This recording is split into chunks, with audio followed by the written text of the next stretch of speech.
Bon, alors, écoute, on va déjà commencer par te rappeler les buts et les objectifs de ce qu'on va faire ce soir. Madame la Présidente, s'il vous plaît.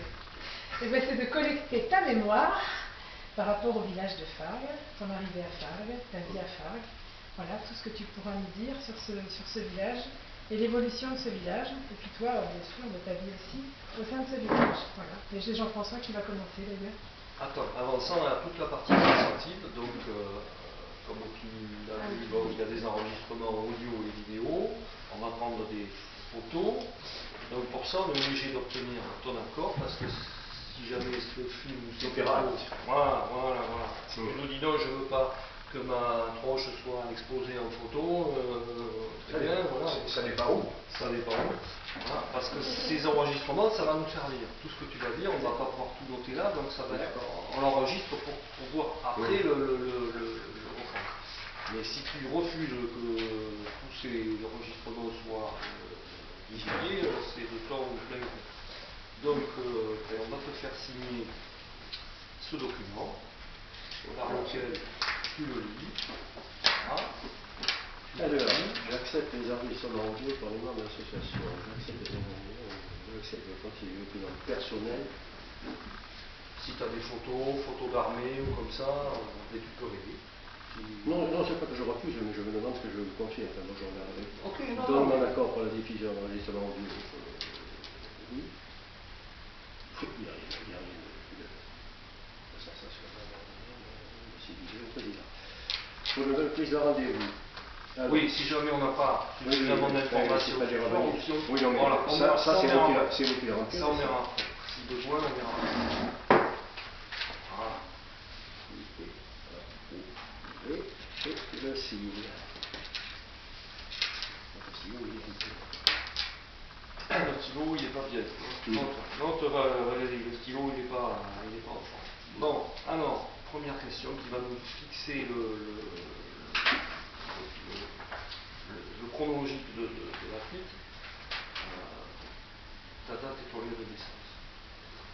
Ben, ma date et mon lieu de naissance, c'est à Fargues-Saint-Hilaire, c'est-à-dire pas très loin d'ici. Ça va être le 17 ou le 19 de la route des écoles. La petite maison qui est à côté de où j'habite. C'était un 10 juin 1939, et je préciserai que c'était à 2h30 du matin. D'après l'acte de naissance que j'ai pu consulter en mairie, que vous pouvez consulter d'ailleurs vous-même en mairie.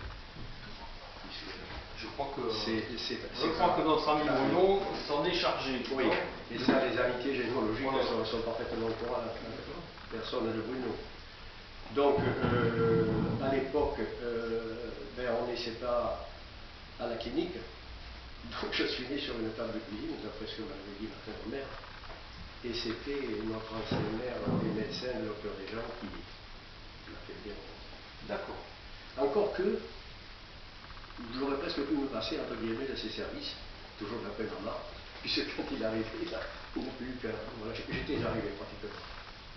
Donc, voilà. Qu'est-ce qu'il y avait de spécial à Fargues à ce moment-là? Attends, ça me permet de rebondir sur quelque chose. Oui, rebondir. Donc, si tu es né dans la commune, ça veut dire que déjà tes parents, en principe, habitaient la commune. Oui, affirmatif. Voilà. Donc, mes grands-parents aussi. Voilà, ça c'est intéressant. Donc, ils exerçaient un métier sur la commune, tes parents? Bon, mes parents. Oui. Mon père, quand je suis né, il travaillait déjà en usine à Bordeaux, au Grand Moulin. Et maman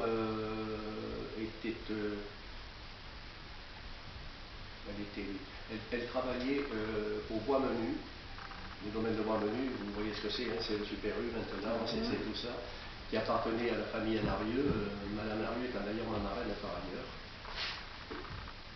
Voilà. Qu'est-ce qu'elle faisait? Elle faisait la cuisine, le ménage, voilà, elle était femme de service. D'accord.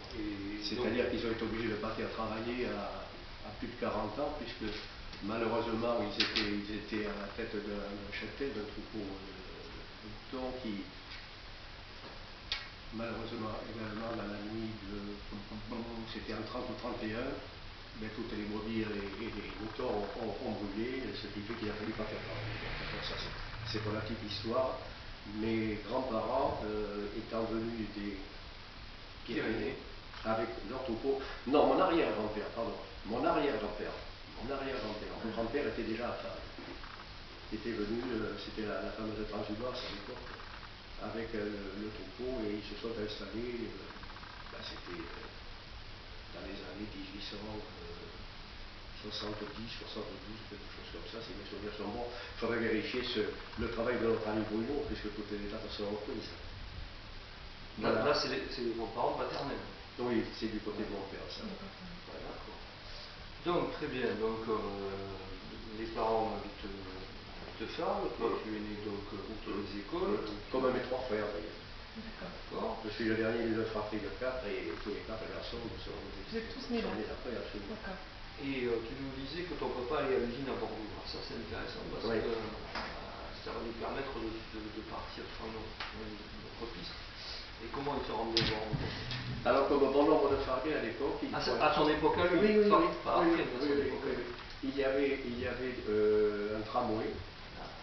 Un tramway qui reliait la Bastide, mais côté Florac, c'est-à-dire il y avait une barrière à route de la Benoge, et le tramway partait de là, et le terminus était à Camarsac.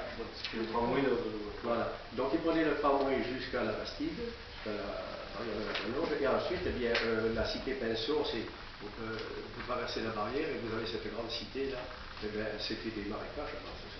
Et ils faisaient ça à pied.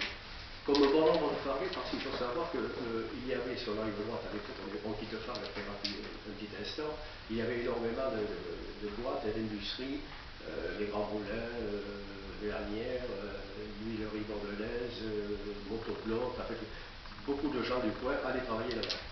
Et ils traversaient tout ça à pied. Il y avait facilement une demi-heure de marche le matin, une demi-heure de marche le soir. Maman, elle allait travailler à bicyclette. Et oui, c'était plus pratique. Oui. Bon, mais l'école, alors? Eh bien, l'école, j'ai connu l'école où elle se situe, géographiquement parlant, elle n'a pas bougé de place. Par contre, il y avait école publique. Je n'aurais pas pu aller à l'école privée parce qu'à l'époque, à l'école privée, ils n'acceptaient que les filles. Ah bon? Oui. Par contre, il m'est arrivé d'aller déjeuner comme pas mal de mes petits copains à l'époque, parce que les religieuses, c'était des sœurs qui étaient à l'école privée, acceptaient les gens de l'école publique pour les repas. Bon, de temps en temps, bien que j'habite à côté, pour être un petit peu avec les copains et les copines, j'allais manger chez les sœurs. Enfin, chez les sœurs, à l'école privée. Et donc, à l'école publique, pour y revenir, il y avait à l'époque 2 classes. Moi, j'ai connu l'école des garçons et l'école des filles. Il y avait un directeur et une directrice, et c'était une classe unique. Donc il démarrait, pas comme maintenant, mais pas le maternel, on démarrait au cours préparatoire, on allait jusqu'au certificat d'études. Lequel certificat d'études se passait à l'époque à 14 ans. Moi je ne l'ai pas passé, puisque à 11 ans je suis parti au lycée à Bordeaux. Enfin, non, au cours complémentaire. Ça s'appelait le cours complémentaire, le collège maintenant, le lycée ensuite. Il y avait un instituteur, directeur, qui s'appelait M. Briand, qui était également, c'était de pratique courante à l'époque, ils étaient tous pratiquement secrétaires de mairie. Il faut dire que le secrétariat de mairie, il était ouvert le soir, donc après la classe, après l'école, et pas tous les soirs. Par contre, il était ouvert autant que je me souvienne. Ah non, on avait école le samedi matin. Il était ouvert le samedi après-midi. Et donc, M. Briand, qui a fini sa vie à Bonneton, si je ne dis pas de sottises, a été remplacé ensuite par M. Brault. Alors pourquoi je parle de M. Brault? Parce que c'était un monsieur qui a relancé le sport à Fargues à l'époque. Il a repris, non pas l'Union sportive farguaise, ça s'appelait le club athlétique Fargues. Et c'est M. Brault qui avait été le président d'après-guerre. Puisque ce dont je vous parle, là, c'était... Moi, quand j'ai été scolarisé, c'était la guerre. Et oui. C'était la fin de la guerre. Et oui. Et oui. Et toujours pour en revenir, c'est un souvenir qui m'émeut un petit peu. Je suis allé à l'école au la première fois avec des filles, avant l'âge de 6 ans, parce que Mme Dewan, qui était l'institutrice et directrice de l'école des filles, et dont la fille vit encore, Mme Brouillon, en face de chez moi, là, à Fargues, me prenait, elle m'aimait bien. j'allais de temps en temps passer 2-3 heures avec elle.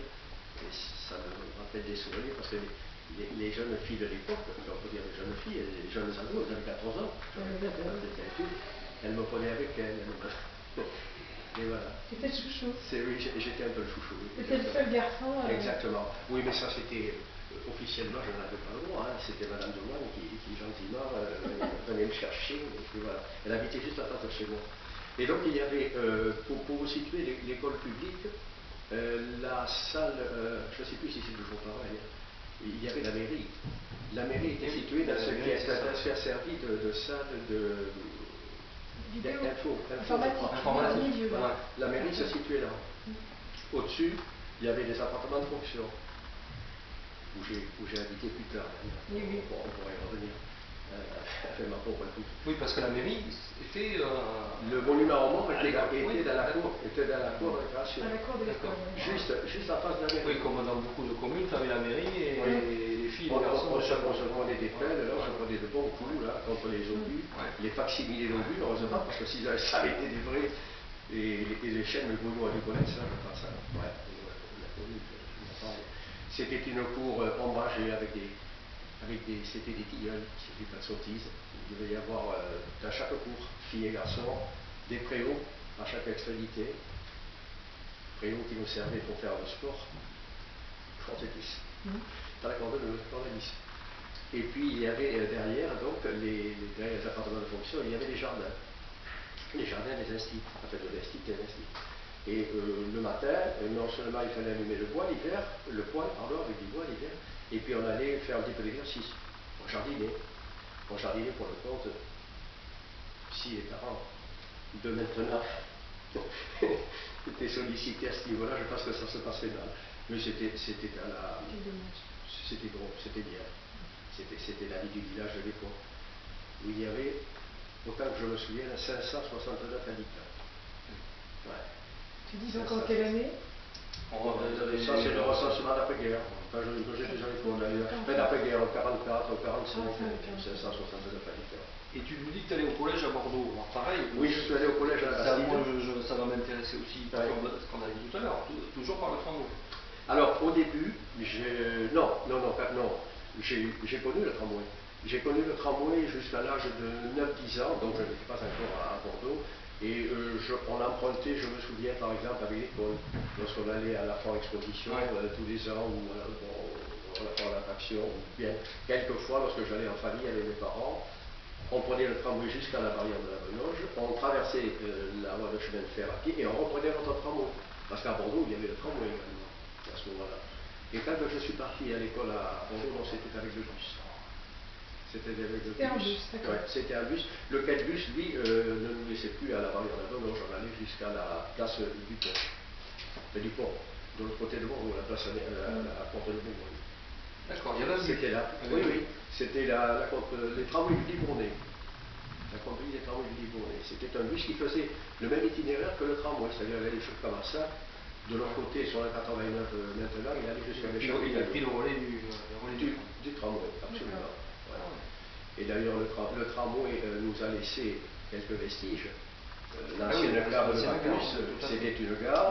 La Plantègre, c'était une gare. Et le terminus, il est où se trouve la salle des fêtes de Camarsac. Oui, tout à fait. Tu nous as parlé de la période de la guerre. Tu as dit, oui, la date de naissance, on est en plein dedans. Est-ce que tu as des souvenirs comment les gens ont... Comment ça s'est vécu ici? Est-ce qu'il y a eu des privations? J'ai plusieurs souvenirs, bien que tu étais jeune. J'avais 5 ans, mais il y a des choses qui m'ont marqué.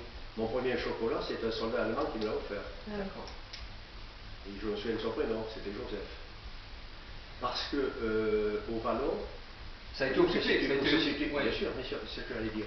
Où se situe le Vallon, il y avait là une contrepartie d'une bonne compagnie de militaires allemands qui revenaient du front de Russie. C'était donc des hommes qui avaient passé c'était des hommes, ils avaient passé la trentaine facilement. Ils en avaient bavé, entre guillemets. Et ce Joseph, là, il passait, et ma mère, qui était très débrouillard, s'était arrangée pour qu'ils avaient des chevaux. pour récupérer du potin de cheval pour le son potager. Exactement. Et voilà, ce brave homme, un jour était venu, il m'avait offert du chocolat. Et ça, je m'en souviens très bien. Je me souviens très bien qu'ils nous ont piqué du bois aussi pour se chauffer l'hiver. Et là, on avait le droit de rien dire. Il y avait un campement, c'était un campement qui était... Oui, il y en avait donc là au vallon, il y en avait à l'école, il squattait la deuxième salle, parce qu'il y avait la salle de classe et il y avait une autre salle également. Ils squattaient le préau également, ça c'était au beau jour. Après ils sont partis, ils ont dû rester, je ne sais pas, moi la chaudière des sorties, ils ont dû rester 3-4 mois peut-être, quelque chose comme ça. Quand ils ont piqué le bois, par contre, je me souviens que j'étais dans les bras de maman et là je pleurais. Parce qu'ils ont enjambé la petite barrière de chez mes parents et je me demandais ce qu'ils allaient faire. Oui. C'était quand même ennemi, c'était pas... Vous aviez peur? Vous aviez vraiment peur? Moi, oui, en tant que gamin, mes parents, non. Il faut dire que j'avais deux frères qui étaient à distance, donc oui, pour que ça, je ne parlais pas. Et il y a eu des privations, il y a eu... Ah ben oui, moi j'ai connu les cartes de dessus, absolument. Oui. Le rationnement, j'ai connu. Donc tu venais ici à la boucherie avec la carte Oui, pour la viande, j'avais la chance d'avoir un frère aîné qui était boucher charcutier de métier, qui avait fait son apprentissage chez le père Normandin, le grand-père de Jean-Louis, à Saint-Mirac, et qui a été réquisitionné. Mon frère Jeannot, il travaillait aux abattoirs. Alors de temps en temps, on passait un morceau par-ci par-là. De temps en temps, il y avait de la viande à la maison. Et puis, chacun se débrouillait, on avait des volailles, chacun avait ses porcs. Mais tout ça pour revenir, le village a été occupé. Voilà, c'est ça. Bien sûr. Oui, il y a eu des Allemands, d'accord, qui sont restés. Oui. La durée, je ne voulais pas vous dire de bêtises. Non, mais voilà. Ne le retenez pas. Non, mais c'est intéressant. Parce que j'étais trop petit. Oui, absolument. Quand même, on a été... Quand ils sont arrivés à Fargues, ils sont venus chez moi comme partout ailleurs pour réquisitionner pour nos officiers des chambres ou des pièces. Bon. Maman s'est débrouillée, parce qu'il y avait 3 chambres à la maison, elle s'est débrouillée en disant que mes frères qui n'étaient pas là, qui n'étaient plus là et pour cause, revenaient le soir pour dormir. Autrement, on aurait eu un officier allemand à la maison. Il y en avait dans certaines propriétés. Oui, dans les grandes propriétés, certainement. Il y en avait absolument. Oui. Très bien. C'est intéressant. Mais moi, je n'en ai pas souffert. Non, au contraire, je vous dis, l'anecdote du chocolat, pour moi, c'est presque un bon souvenir. C'est un bon souvenir. Oui, parce que c'était... Dans la tête d'un gamin de 4 ans, 4 ans et demi, bon, le reste, non. Si, j'ai d'autres souvenirs, mais ça, c'est moins marrant, c'est à la libération, c'est autre chose. Oui. Ça existait à Fargues. Oui, c'est clair. Pour les personnes qui vivent encore. Oui, non, bien sûr. Mais ça existait. Ça existait, malheureusement. D'accord. J'ai traversé là, ici, sur des Citroën. Et puis vous avez radio. Ça n'a pas été jour, oui, ça n'a pas été. Non, c'est pas ça. Mais ça, on peut pas. Aujourd'hui, on ne jugerait pas les gens. Non, absolument, parce que de quel côté se serait-on trouvé? On ne sait pas. Ceci. Personne ne peut. On ne peut pas le juger. Donc, on était au collège sur Bordeaux. Après le collège. Eh bien, un peu de lycée. Toujours Bordeaux. Toujours à Bordeaux, oui. Et puis, les événements font que papa décède subitement en mai 58. 3 mois après, mon frère aîné est tué dans un accident de travail à côté de Libourne. Et moi, je partais pratiquement... non, je ne partais pas, d'accord, je l'étais sorti ici. Et donc, mon pauvre père était arrêté, les retraites à l'époque. Maman était fatiguée aussi, donc il a fallu que j'interrompe mes études à Penbac, et je suis rentré à la banque. Pourquoi à la banque? Parce qu'une de mes belles-sœurs y était, et qu'un jour, alors qu'on en parlait, il fallait que je participe à faire bouillir la marmite. Je lui ai dit oui, pourquoi pas la banque? Je ne l'ai pas regretté, parce qu'après, je me suis débrouillé. J'avais quel âge? J'avais 17 ans et demi. Ah oui, voilà. Très tôt, Et tu as toujours habité sur Fargues? Alors non, après professionnellement, j'ai bougé. D'abord l'armée m'a fait bouger. Ah oui, alors l'armée, temps. c'est intéressant, l'armée, conseil de révision. Conseil de révision, alors, conseil de révision, oh c'est amusant, oui, maintenant si on parle là-dessus, on en a pour des heures les enfants. Parce que conseil de révision, à l'époque, ça se passait à la mairie de Préon, au premier étage, chef de canton. Tous les maires du canton, hommes ou femmes, et nous à poil, tous les conscrits là. C'est bien ça. Oui. Et moi quand je l'ai passé, mais c'était un peu comme aujourd'hui, il ne faisait pas très chaud, il n'y avait pas de chauffage. Bon, pardon mesdames, on n'en dirait pas long. Bon, enfin, ceci pour dire que c'était amusant. Nous étions les conscrits à l'époque, on avait la grosse cocarde, on faisait de grosses loubas, on passait dans la commune, on récupérait de l'argent. Voilà, c'était le côté simple. Bon, ensuite, les fameux 3 jours de dimanche qui en réalité ne duraient qu'un jour et demi, ou auto-orientés, soi-disant. Vous travaillez dans la banque ou vous partez dans l'infanterie? Par exemple, quoi. Et ensuite, l'armée, ça a été... Et attends, tu nous as dit, on passait dans la commune, vous faisiez une fête dans la commune? Tout à fait, oui. Mais que faire? On voit pas... Ah, mais dans chaque commune. Oui, non, mais voilà, il n'y avait pas de mélange. Bon, voilà quoi. Au bar du coin oui, par exemple, oui. À l'époque, à Fargue, il y avait 3 bars. Il y en avait 2 ici et à la Maison Rouge. Ah, oui. 2 dans le sens? La salle de la mairie, la salle du conseil, c'était un bar, ça. Ouais. D'accord. Moi, je l'ai connu, ça. Et là, en face, c'était un bar. Alors, il y avait la tournée des 3 bars? Oui, entre autres, oui. Et puis, bon, ici, là, ça faisait également un petit peu restaurant, donc un petit peu manger. Bon, ça, c'est le bon, non. Donc, et ensuite, l'armée, j'ai passé pas mal de mon âge, j'en ai passé 30 mois. Oui. J'ai perdu 2 ans et demi, les fameuses, entre guillemets, guerre d'Algérie. Ouais. Bon. Et donc, quand tu revenais donc, au pays, il y avait des fêtes, il y avait des choses certainement organisées. Ah oui, les fêtes locales, ça existait, ça. Il y avait 2 quartiers, il y avait les bons enfants, ici, et Maison Rouge. Et il y avait 2 fêtes locales. Ah, d'accord. Avec deux équipes qui n'étaient pas forcément les mêmes, qui étaient pas antagonistes, mais enfin bon, dans le bon sens du terme. Je dirais donc. Il y avait l'émulation. Voilà, c'était plutôt l'émulation que de l'antagonisme. Elles se faisaient où les fêtes alors du coup? Pardon? Elles se faisaient où les fêtes? Donc ici? Ici, là en face, ça équivaut à peu près à la maison de Fernand Frontin. Il y en avait un peu, il y avait une salle en bois. Habité par les puces, les cancrolats et tout ce que vous voulez, et c'était là qu'avait lieu la fête locale de Fargue. Au début, après on avait des salles foraines. Et après à Maison Rouge? Et à Maison Rouge, alors à Maison Rouge, le bar-restaurant de Maison Rouge était doublé, entre guillemets, d'une salle de spectacle, qui était en dur. Ah oui, d'accord, oui, là-bas c'était en dur et ici en bois. Ouais, et ici c'était en bois. Sauf quand il y avait la salle qui venait de que brûlons. Oui, que brûlons. Et ça avait lieu. Il y avait des balles, il y avait. Ah oui, il y avait des balles. Oh, mais tout était. Il y avait énormément, il y avait plusieurs balles, parce qu'il y avait énormément d'associations. Enfin, il y en a beaucoup maintenant, mais pour l'époque, il y en avait déjà pas mal. Il y avait le secours mutuel qui faisait son bal. Il y avait l'harmonie batterie, on avait l'harmonie batterie. Et qui était assez renommé d'ailleurs. Et il y avait le sport, il y avait les écoles, bon, je parlais et puis il y avait le comité des fêtes. Le comité des fêtes. Donc, qui existait déjà alors? Qui existait déjà. Et alors l'orchestre, c'était toujours pratiquement le même, il était constitué de Jean Ducru, il y avait les Farguet, il y avait Brett, il y avait Lyon. Les noms moyennes, il y en avait de presse. Enfin, c'était toujours le même orchestre, 5-6 personnes.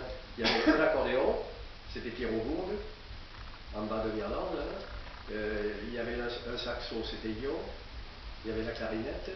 Il y avait la flûte avec je ne sais plus quoi, puis il y avait la batterie. Alors, ils étaient 5 ou 6. On ne se cassait pas la tête à essayer comme maintenant, c'est demander qui on va faire venir pour ceci ou pour cela. Enfin, moi, attention, je vous parle de ma période. Oui, mais c'est ça. Jeunesse et d'ado. Mais c'est ça qui nous intéresse. Après, ça Cinéma, ça a bien évolué. Il y avait du cinéma, oui. Alors, c'est dans la fameuse salle, là. Et alors là, quand tu sortais, tu te tuais 7 ou 8 ou 10 puces, ça fait peu importe. Ouais, pas ça. C'était les grandes bobines, elles pétaient régulièrement 3 ou 4 fois, on mettait du soir, c'était grave. Et on réimprovisait. Et on remobilisait, ça c'est excellent. Et on voyait les films là, avec Noir et blanc. Louise Mariano et compagnie, des taris. C'était film noir et blanc. Noir et blanc, bien sûr, on n'est pas noir et blanc. C'était le petit entrepreneur qui venait avec sa fille. Il faisait toutes les salles du coin, il faisait l'INA, autant que je me souviens, il avait après, j'avais un Pompia. Et c'était son gagne-pain, oui, tout à fait. Et tu parlais d'une association sportive ici. Oui. Mais toi, qu'est-ce que tu faisais comme activité pendant ton adolescence? Tu avais des activités sportives ici? Oui, Comment ça s'organisait? le football. Le foot, toi. À l'époque, l'équipe de foot, c'était exclusivement des fargues, il n'y avait que des fargues. Oui, bien sûr. Il y avait quoi? Il y avait foot et puis quoi d'autre? C'est tout. Il n'y avait que foot. Oui. Avant, mais là, je ne l'ai pas connu, je crois savoir, et son corps-repère et mon corps-repère y jouaient, il y a eu une équipe de basket, mais ça je ne l'ai pas connu. J'étais tout gamin, c'était... Non, moi j'ai bien connu le foot, qui a été relancé par un de mes instituteurs, M. Moore, et qui s'appelait, et le siège était là, au bar, le club athlétique Farguet. On avait les couleurs de Saint-Étienne, vert et blanc. D'accord. J'étais le capitaine de cette équipe. Ah, ben voilà. Nous étions montés en ligue, je me souviens. Et il y avait la fête du foot. Alors là, la fête du foot, ça avait lieu. C'est le père Pauliat qui était président à l'époque. Vous voyez où se trouvait Kenny là? Oui. En face de Bacchus. Oui. Là, c'était une ferme qui appartenait toujours d'ailleurs, on pense à l'ancien hôtel dont le nom échappe maintenant. Comment il s'appelle? Maître Béguet. Maître Béguet, oui. Et là, il y avait une ferme, et donc, avec, je me souviens, il y avait un panier, un panier, hein, et on s'entraînait. C'était notre lieu d'entraînement pour l'équipe de foot. Ah oui. Parce que le terrain de foot, c'est nous qui nous le pratiquons. Où habite sa mère, là. C'était une ancienne vigne. Tu vois, le terrain de foot que nous avions. Ensuite, on a changé pour aller se faire un terrain de foot où il y a les jardins de femmes. Oui. Alors là, c'était un peu plus plat, mais ça descendait. C'est-à-dire que quand tu étais en bas, bas, tu ne voyais pas le but en face. Ouais. Parce que le terrain, il était comme ça. Et puis après, quand même, la municipalité de l'époque avait acheté le terrain ici, ainsi que ce bâtiment. Enfin, c'était un ensemble. Et on a eu le premier terrain. Mais c'était nous qui... Et en quelle année ce premier terrain, là, il a vu le jour?